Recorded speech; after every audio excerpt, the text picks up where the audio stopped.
Welcome to This Explainer. Today, we're taking a completely different angle on a famously controversial mystery. We're stripping away the folklore, the myths, and the campfire tales. Instead, we're unpacking our source material's highly analytical approach to the concept of a ghost hominin.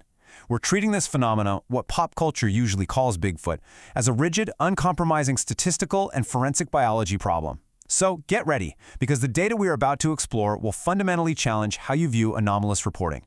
Let's just dive right into this by questioning the standard narrative. When mainstream institutions dismiss decades of these reports, they're quietly making a profound mathematical declaration.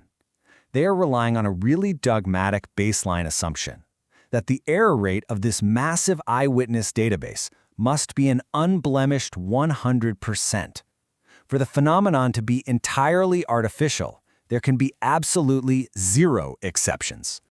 And that brings us to a frankly staggering number, 10,000.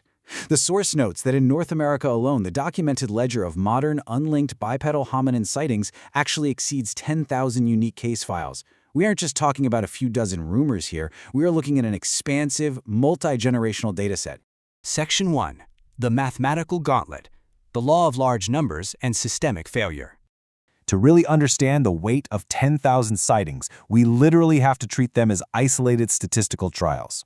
To say this phenomenon is entirely artificial, data science requires a declaration of systemic total failure. This means asserting that every single data point over a 70-year timeline is a product of fraud, misidentification, or delusion, meaning zero exceptions across the entire dataset. When a dataset scales into the thousands, expecting a universal, completely unblemished error rate is a massive statistical anomaly all on its own. Human errors create messy, fragmented patterns. They don't naturally create cohesive biological profiles by accident.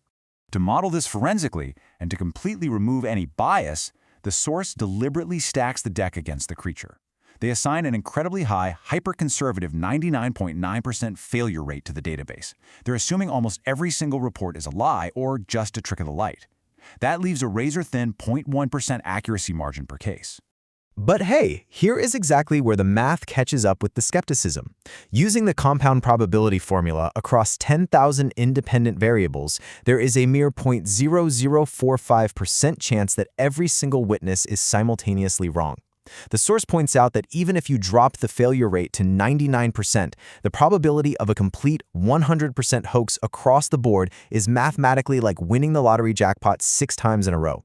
This brilliantly illustrates the mathematical reality of that gauntlet. When you look at the mathematical outcome, even if the database is 99.9% fake, that still leaves 10 legitimate encounters. The math strictly dictates that if even one single case out of those 10,000 represents a legitimate biological encounter, the error rate drops below 100%, and the species is a real flesh and blood entity. Achieving absolute statistical perfection in human error across decades of unlinked trials is, well, practically impossible. And you know, this statistical impossibility is amplified by a really fascinating intelligence concept called decentralized conflux. Basically, massive hoaxes require collaboration and a shared motive. But this database is completely decentralized. A logger in Maine in 1964 and a structural engineer in British Columbia in 2015 have no shared motive, no communication network, and yet they describe the exact same anatomical proportions and fluid bipedal gait metrics. If it were a hoax, human imagination would create a chaotic mix of monster designs, not identical overlapping mechanical data. Section 2. The Witness Matrix. Filtering for high-grade inputs. When you filter these case files down to Class A reports, meaning the encounters happened in broad daylight at close range, a massive percentage actually comes from legally recognized trained observers. We're talking about state highway patrolmen trained in distance estimation and high-stress silhouette recognition, military pilots operating advanced thermal and optical systems, and seasoned game wardens. These are professionals whose very livelihoods, safety, and legal standing depend entirely on accurate environmental analysis. So, to completely dismiss this, you're forced into a highly illogical psychological premise. You essentially have to believe that a game warden who tracks, measures, and manages black bears weekly is suddenly experiencing a catastrophic cognitive breakdown. You'd have to believe they fail to recognize a bear's snout and posture, and instead, their brain spontaneously conjures up a massive, flat-faced biped with swinging arms. The sheer weight of this professional witness pool absolutely shatters the illusion of universal misidentification. Section 3. The banality of biology. Escaping the cinematic monster narrative. Now think about the stark contrast between the psychology of a fabricated hoax and the reality of our sighting database. If someone manufactures a lie just for attention, they structure it to be dramatic, right? The fictional monster is highly performative. It's charging vehicles, roaring defiantly at the sky. Human imagination leans towards the cinematic. Yet the raw baseline case files present an overwhelming, unfakeable wall of absolute, boring banality. Actually, a typical authentic report lacks any narrative climax whatsoever. It usually happens during a totally mundane activity, like surveying a timber plot. The typical steps of these encounters perfectly match the evolutionary survival strategy of an evasive apex primate. It relies on absolute concealment. It spots you, realizes you've made eye contact, and then calmly, defensively disengages to avoid a retaliatory strike.